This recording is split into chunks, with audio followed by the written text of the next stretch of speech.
Hello students, welcome back. Let us take a look at the last question of exercise 14.4 of chapter 14 statistics. We have to give an example in each of these situations. The first situation where the mean is an approximate measure of the central tendency, and the other one in which the mean is not an approximate measure of central tendency but the median is. So here there is not really any relation, we just have to find the mean, an example of the mean where it is an approximate measure of the central tendency, but here there is a combination of the mean and median where the mean is not an approximate value and median is an approximate value of the central tendency. So now, before I get started with solving this question, I need to make you understand that point that we discussed earlier, that the mean gets affected by the values, the extreme values present in your observation or the given data, whereas the median and mode, they do not get affected by extreme values present in your data or the given observation. So in the first one, we have to take into account an approximate measure of central tendency where the mean plays a very important role, right? Where mean would give you a more exact or accurate data or approximate answer to whatever data you're trying to interpret. Whereas here the mean won't really play a very good role, but the median would.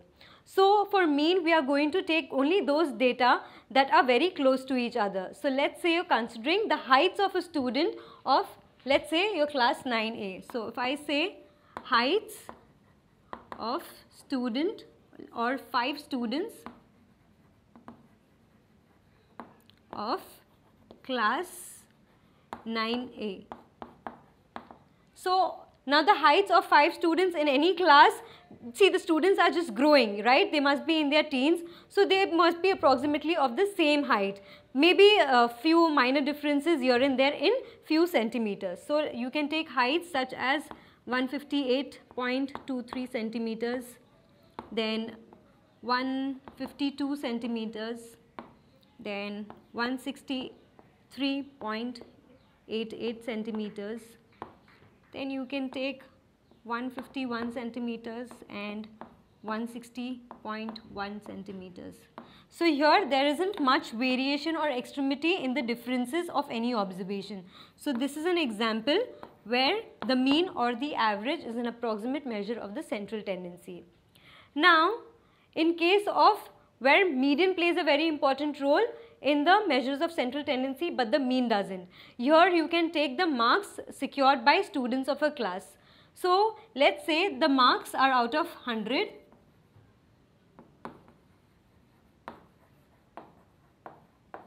for subject maths, and you're taking into account the scores of 10 students.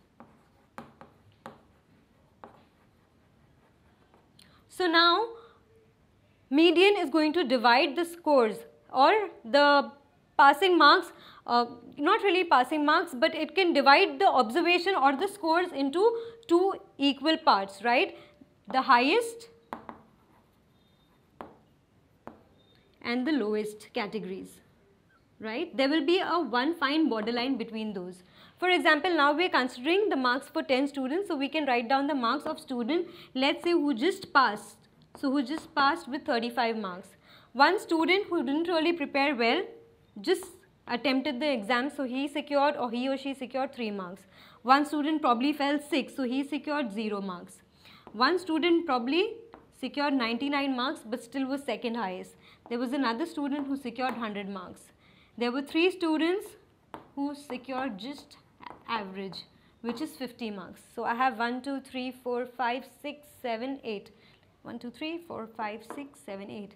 And then marks for 2 more students. So let's say one student just secured pass mark, first class, whereas one student just secured 75 marks or distinction. So here you see there is a lot of variation in the data. If you even plot it on a graph, it will be something like this, right? See, because you have 0 and you have full. You can see what extremes they are at, 0 and 100.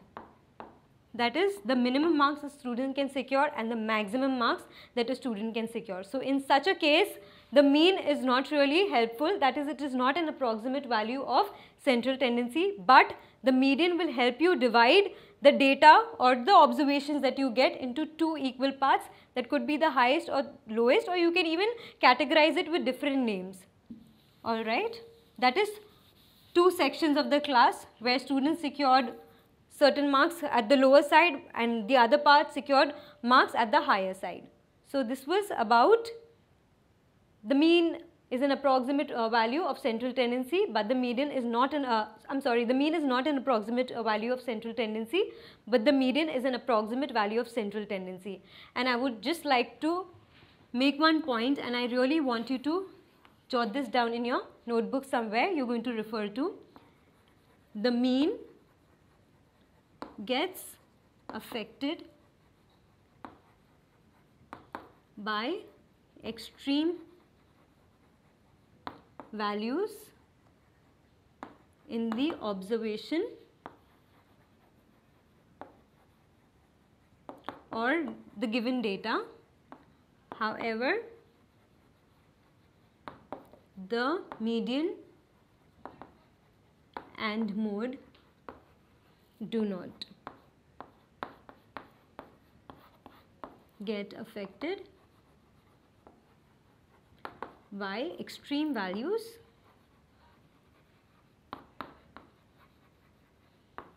given in the observation.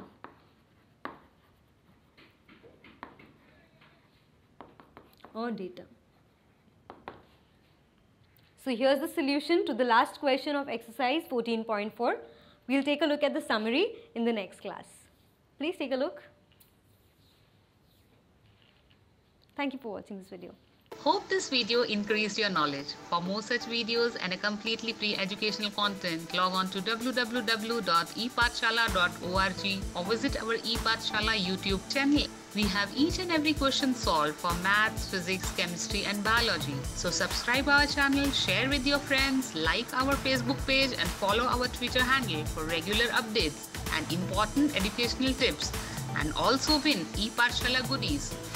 So what are you waiting for? Subscribe this channel and enjoy the freedom of education.